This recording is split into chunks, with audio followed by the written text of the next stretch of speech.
So good morning guys. तो चलिए start करते हैं आज के यानी कि 12 अगस्त के इंपॉर्टेंट करंट अफेयर्स को। और आज का पहला इंपॉर्टेंट प्रश्न ये रहा आपके सामने कि अभी हाल ही में भारत और अमेरिका की नौसेनाओं के बीच ईओडी एक्सरसाइज 2026 हुआ, कहां पर हुआ? तो आंसर होगा कोच्चि, केरल में। तो ईओडी यानी कि एक्सप्लोजिव ऑर्डिनेंस डिस्पोजल एक्सरसाइज 2026, इस बार ये 8वां संस्करण हुआ भारत और अमेरिका की नौसेनाओं के बीच में। अभी 10 से लेके 14 अगस्त तक इसका आयोजन किया जा रहा है, जो कि एक संयुक्त सैन्य अभ्यास है। कहां पर? कोच्चि, केरल में।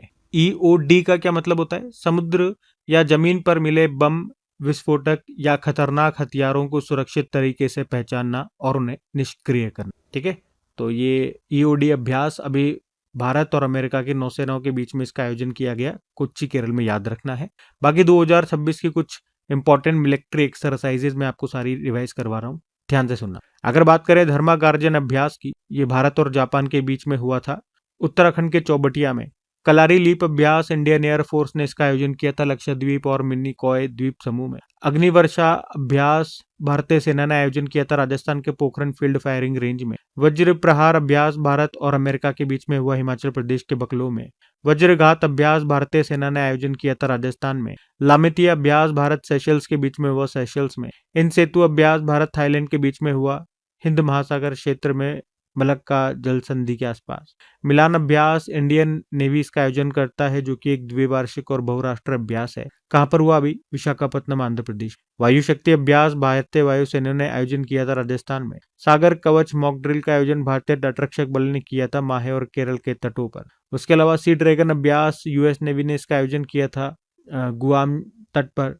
अमोक ज्वाला अभ्यास भारतीय सेना ने आयोजन किया था Babina field firing range UP में। काकड़ू अभ्यास, इसका आयोजन ऑस्ट्रेलिया ने किया था, ऑस्ट्रेलिया में हुआ था, बहुराष्ट्रीय अभ्यास है, भारत ने इसे लिया था, भारत की तरफ से आईएनएस नीलगिरी ने। और शक्ति द्वीप संयुक्त सैन्य अभ्यास, जो कि एक त्रिसेवा ट्राई सर्विस सैन्य एक्सरसाइज है, जिसका आयोजन किया था अंडमान और निकोबार कमान ने। कहां पर? अंडमान और निकोबार द्वीप समूह। साइक्लोन एक्सरसाइज का आयोजन भारत इजिप्ट के बीच में हुआ था, इजिप्ट में ही।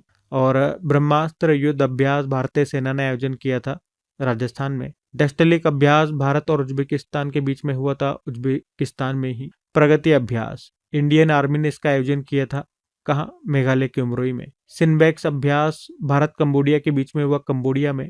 इन एसएलएन डाइव एक्स अभ्यास, जो कि एक नेवल एक्सरसाइज है। इन मतलब इंडिया, एसएल मतलब श्रीलंका, भारत श्रीलंका के बीच में हुआ था ये। श्रीलंका के कोलंबो में भारत की तरफ से आईएनएस निरीक्षण ने हिस्सा लिया था। उसके अलावा वरुण अभ्यास भारत फ्रांस के बीच में हुआ था अरब सागर में। खान क्वेस्ट अभ्यास, इसका आयोजन मंगोलिया ने किया था, मंगोलियन की कैपिटल उलन बतौर में। बहुराष्ट्रीय अभ्यास है, भारत ने भी हिस्सा लिया। रिम्पैक अभ्यास, ये दुनिया का सबसे बड़ा अंतरराष्ट्रीय नौसैन्य अभ्यास है, आयोजन अमेरिका करता है, भारत भी हिस्सा लेता है। अभी ये हवाई और उसके आसपास के प्रशांत महासागर क्षेत्र में आयोजित हुआ था। ठीक है, तो ये 2026 के सभी इंपॉर्टेंट एक्सरसाइजेज हैं, ध्यान में रखना। अगला प्रश्न देखते हैं। फिर अगले में पूछ रहे हैं, हाल ही में आईआईटी दिल्ली के सोनीपत कैंपस में किस हाई परफॉर्मेंस सुपर कंप्यूटिंग सुविधा का उद्घाटन हुआ था? तो आंसर होगा परम प्रज्ञा। तो परम प्रज्ञा, जो कि एक अत्याधुनिक सुपर कंप्यूटिंग सुविधा है, फैसिलिटी है, जिसे अभी आईआईटी दिल्ली के सोनीपत कैंपस में शुरू किया गया। अभी प्रधानमंत्री नरेंद्र मोदी ने ही इसका उद्घाटन किया आईआईटी दिल्ली के 57वें दीक्षांत समारोह के दौरान। और इसकी जो क्षमता है वो है लगभग 250 पेटाफ्लॉप्स। पेटाफ्लॉप मतलब क्या होता है? तो पेटाफ्लॉप ये कंप्यूटर की गणना करने की स्पीड को मापने वाली एक यूनिट है। तो 250 मेटाफ्लॉप्स क्षमता का मतलब हो गया कि ये सिस्टम बहुत बड़ी संख्या में गणनाएं, कैलकुलेशन बहुत तेजी से कर सकता है। अच्छा, आपने सुना होगा राष्ट्रीय सुपर कंप्यूटिंग मिशन के बारे में, नेशनल सुपर कंप्यूटिंग मिशन। ये कब शुरू हुआ था? 2015 में। जिसका मुख्य उद्देश्य है भारत में बहुत तेजी गति से गणना करने वाले सुपर कंप्यूटर विकसित करना और देश के वैज्ञानिकों एवं शोधकर्ताओं को उपलब्ध करवाना। और याद रखना, इसे मुख्य रूप से 2 संस्थान लागू कर रहे हैं, एक तो सीडेक पुणे और एक आईआईएससी बेंगलुरु। अच्छा, इसी तरह से कुछ प्रश्न मैं आपको रिवाइज कर रहा हूं। तो एक तो आपको याद है भारत में सुपर कंप्यूटर का जनक कहा जाता है विजय भटकर को, और दुनिया में सिमोर क्रे को। भारत का पहला सुपर कंप्यूटर का नाम है परम 8000। परम मतलब होता है पैरेलल मशीन। विश्व का सबसे शक्तिशाली सुपर कंप्यूटर, यह भी नया लेटेस्ट करंट अफेयर्स का प्रश्न है। आंसर होगा लाइन शाइन, जो चाइना का है। और अगर बात करें कि भारत का सबसे तेज सुपर कंप्यूटर, भारत का सबसे तेज पूछ रहे हैं, विश्व का नहीं, तो भारत में सबसे तेज सुपर कंप्यूटर एरावत है। अच्छा, रक्षा मंत्रालय के कंप्यूटर में अब माइक्रोसॉफ्ट ऑपरेटिंग सिस्टम की जगह किसका इस्तेमाल होता है? माया ऑपरेटिंग सिस्टम। भारत का पहला स्वदेशी मोबाइल ऑपरेटिंग सिस्टम जिसका नाम है भार ओएस, यानी कि भारत ऑपरेटिंग सिस्टम, इसको बनाया है आईआईटी मद्रास ने। Jetson Orin Nano super generative AI supercomputer launch किया था एनवीडिया ने। भारत की पहली quantum computing valley Amaravati Andhra Pradesh में आपको मिलेगी। और भारत का पहला स्वदेशी सुपर कंप्यूटर कौन सा है? परम शिवाय। अच्छा, ये पॉइंट भी नोट करना कि जुपिटर ये दुनिया का चौथा सबसे तेज सुपर कंप्यूटर है और यूरोप का सबसे तेज सुपर कंप्यूटर है, जो कि लॉन्च हुआ था जर्मनी में। तो इसे किस शहर में भारत का पहला क्वांटम कंप्यूटर लॉन्च किया गया? तो आंसर होगा अमरावती आंध्र प्रदेश में।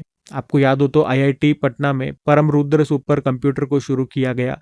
ये बिहार का पहला सुपर कंप्यूटर भी है। ठीक है, तो ये सब बातें इसी तरह का प्रश्न था, तो वैसे ही मैंने प्रश्न आपको रिवाइज करा है, ध्यान में रखना। अगला प्रश्न देखते हैं। फिर अगले में पूछ रहे हैं कि हाल ही में वर्ल्ड एथलेटिक्स अंडर 20 चैंपियनशिप में बसंत कुमार मेघवाल ने किस खेल में भारत के लिए पहला रजत पदक जीता? तो आंसर होगा हाई जंप में। तो मैं आपको बता दूं, ये जो अंडर 20 वर्ल्ड एथलेटिक्स चैंपियनशिप है, ये अभी चल रही है अमेरिका में, अमेरिका के यूजीन ओरेगन में। यहाँ पे भारत ने अभी तक 3 मेडल लेकर के आए। और इस चैंपियनशिप में बात करें, पहला जो मेडल आया था वो लेकर के आए थे आशीष यादव, जो कि एक जेवलिन थ्रोवर है, भाला फेंकते हैं। और यहाँ पे उन्होंने सिल्वर जीता। वे उत्तर प्रदेश के रहने वाले हैं और ये रहने वाले भी कहाँ से हैं? उत्तर प्रदेश से। आपको बता दूं कि वे 2016 में नीरज चोपड़ा के बाद इस चैंपियनशिप में मेडल जीतने वाले भारत के पहले थ्रोवर बने हैं। ये 2016 की बात है। बाकी बसंत कुमार मेघवाल, इनका संबंध हाई जंप से है, हाई जंप करते हैं ये। अभी सिल्वर जीता इन्होंने। कितना ऊपर इन्होंने जंप किया? 2.21 मीटर। श्री गंगानगर राजस्थान के निवासी हैं ये। एक बात नोट करना कि बसंत ये विश्व स्तर की किसी भी प्रतियोगिता में हाई जंप मेडल जीतने वाले पहले भारतीय बने हैं। उसी तरह से अगर हम बात करेंगे शाहनवाज खान की, इनका संबंध है लॉन्ग जंप से और अभी इसी खेल में इन्होंने ब्रॉन्ज जीता है पुरुषों की लॉन्ग जंप इवेंट में। और ये भी नोट करना कि शाहनवाज ये विश्व स्तर की प्रतियोगिता में पुरुष लॉन्ग जंप में मेडल जीतने वाले पहले भारतीय बने हैं। ठीक है, तो इस तरह से ये सब ध्यान रखना। सारी बातें मैंने आपको बता दी पॉइंट्स में। अगला प्रश्न हम देखते हैं। फिर अगले में पूछ रहे हैं, हाल ही में core banking, digital payment, cloud infrastructure और रेगुलेटरी कंप्लायंस के लिए बैंक इन अ बॉक्स अभी किसने लॉन्च किया है इसको? तो आंसर होगा सहकारिता मंत्रालय ने। आप जानते हो हमारे गृह मंत्री, सहकारिता मंत्री कौन है? अमित शाह हैं।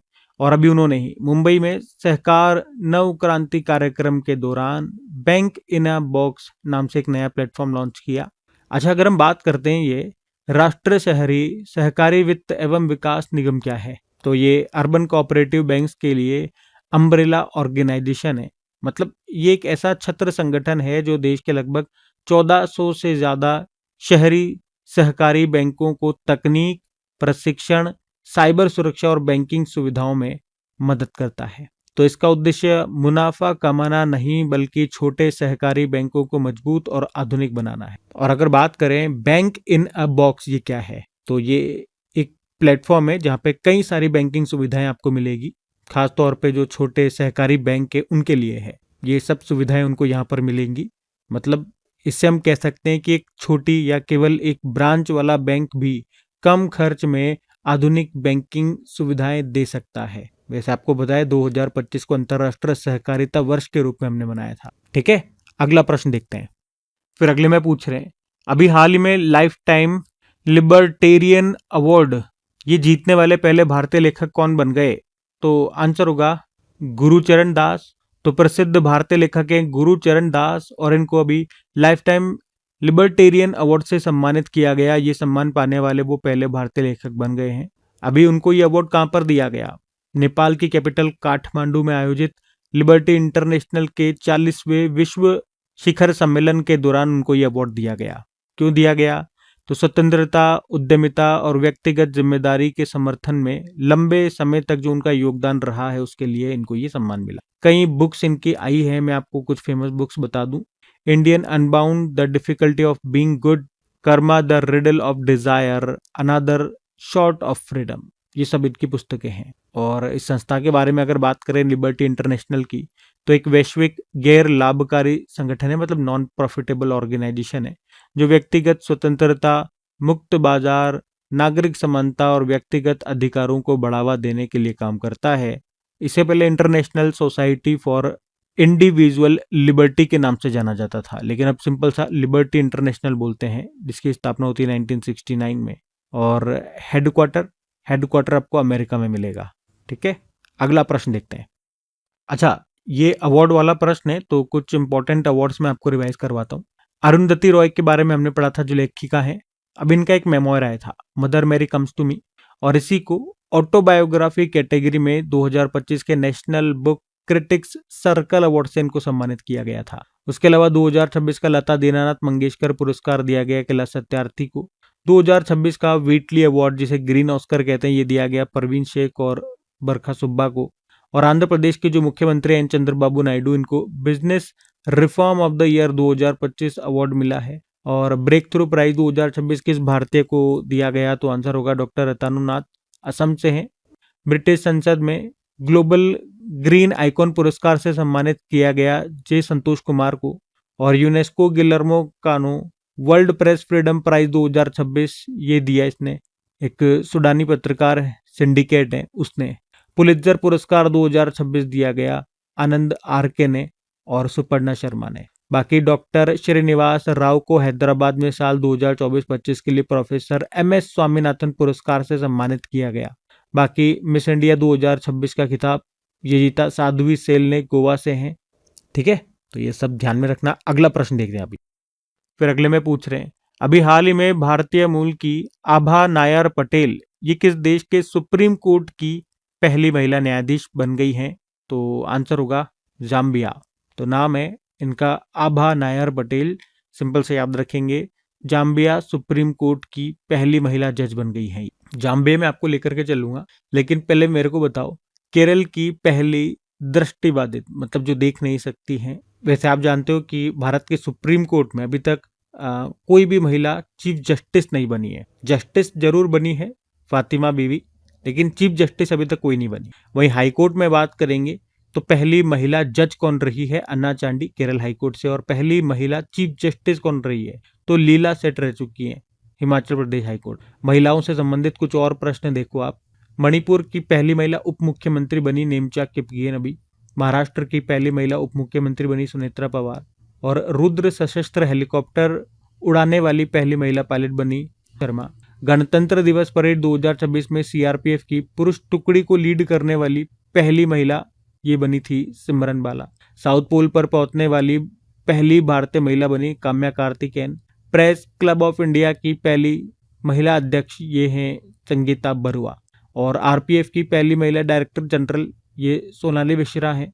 ऑस्ट्रेलिया में पहली बार किसी महिला को सेना प्रमुख नियुक्त किया गया, उनका नाम है सुसान कोयल। और अभी अमरावती हाईकोर्ट की पहली महिला चीफ जस्टिस बनी है लीसा गिल। भारतीय वायुसेना की पहली महिला कैट अ फ्लाइंग इंस्ट्रक्टर कौन बनी है, क्वाड्रन लीडर सान्या। और आखिरी प्रश्न था कि बार यानी कि वकालत पेशे से सीधे सुप्रीम कोर्ट की न्यायाधीश बनने वाली दूसरी महिला कौन है, तो आंसर होगा वी मोहना। देखो, अगर पूछते हैं कि संविधान सभा में एकमात्र मुस्लिम महिला कौन रही, तो आंसर होगा बेगम एजाज रसूल। और पूछे कि पहली मुस्लिम महिला शिक्षिका कौन थी, फातिमा शेख। और पहली मुस्लिम महिला शासक ये रजिया सुल्तान थी।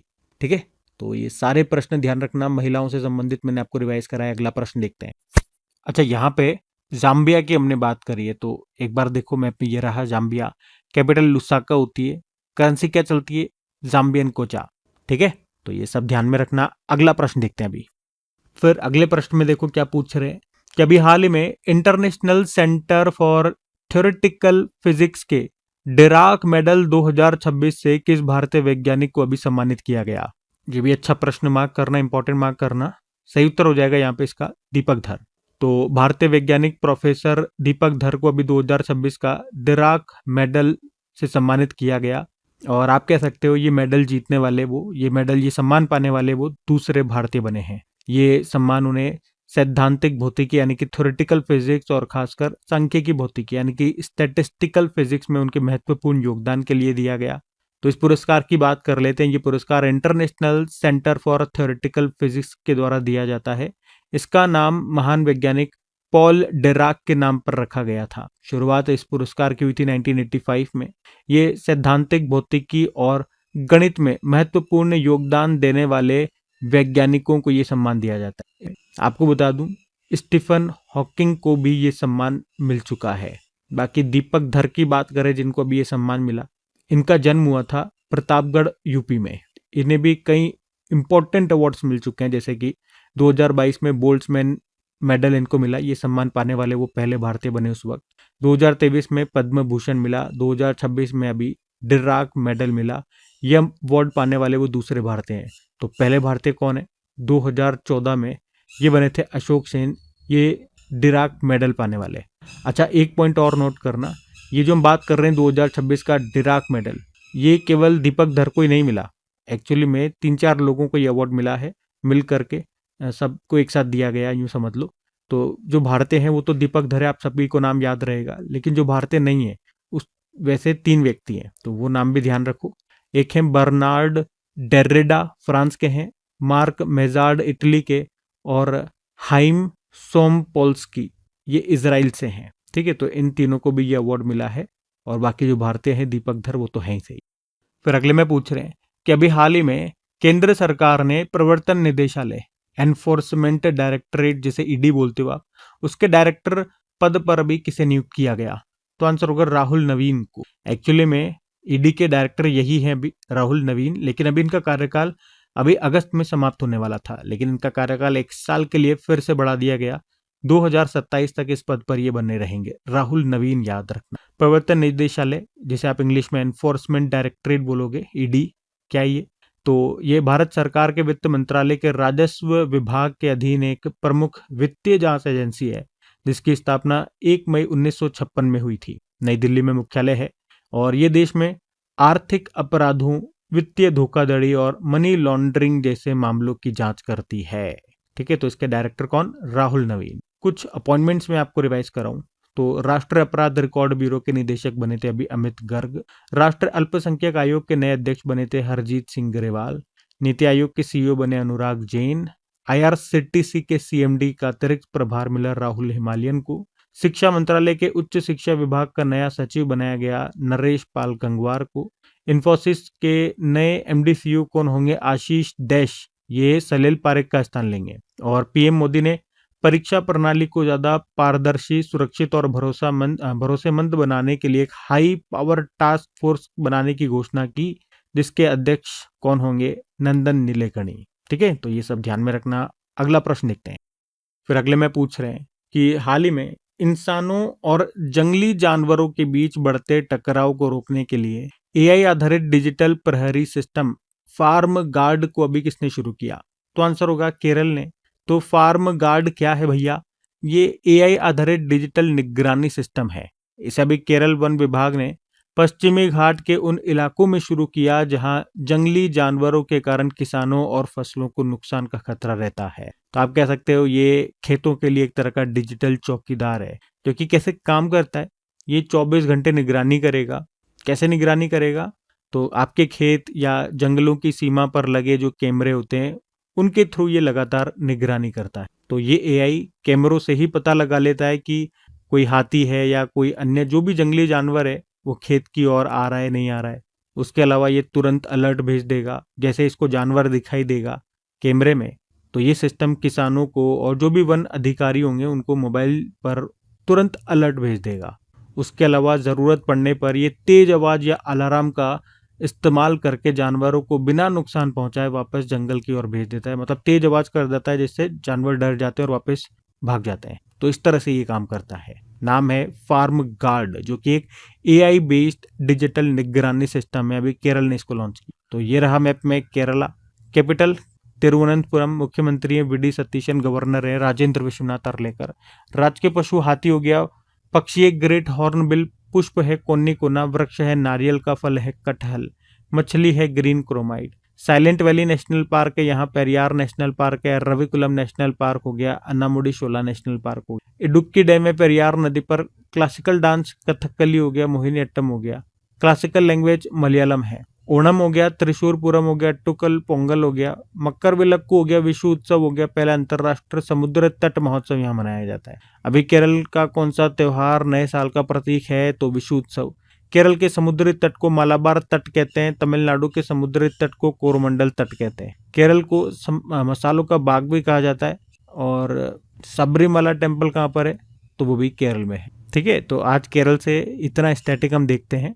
बाकी जो आज प्रश्न हमने पढ़ा वो ध्यान में रखना कि केरल ने अभी एक AI बेस्ड डिजिटल निगरानी सिस्टम लॉन्च किया, उसका नाम क्या है, फार्म गार्ड है। वो कैसे काम करता है हमने देख ही लिया। तो अगला प्रश्न देखते हैं। फिर अगले में पूछ रहे हैं, अभी हाल ही में विश्व शेर दिवस वर्ल्ड लायन डे कब मनाया गया, तो आंसर हो जाएगा 10 अगस्त को। हर साल 10 अगस्त को वर्ल्ड लायन डे के रूप में मनाते हैं। उद्देश्य है शेरों की घटती आबादी और संरक्षण के प्रति लोगों को जागरूक। वैसे 10 अगस्त को वर्ल्ड बायोफ्यूल डे भी होता है, विश्व जैव ईंधन दिवस। जैव ईंधन क्या है, पौधों या पशु अपशिष्ट के बायोमास से जो प्राप्त होता है ईंधन, उसे जैव ईंधन कहा जाता है। बाकी अब देखें अगर कि अगस्त में कौन कौन से दिवस हम मना चुके हैं, तो देखो फिर 1 अगस्त को राष्ट्रीय पर्वतारोही दिवस, वर्ल्ड वाइड वेब डे और वर्ल्ड लंग कैंसर डे मनाया। 3 अगस्त को नेशनल ऑर्गन डोनेशन डे।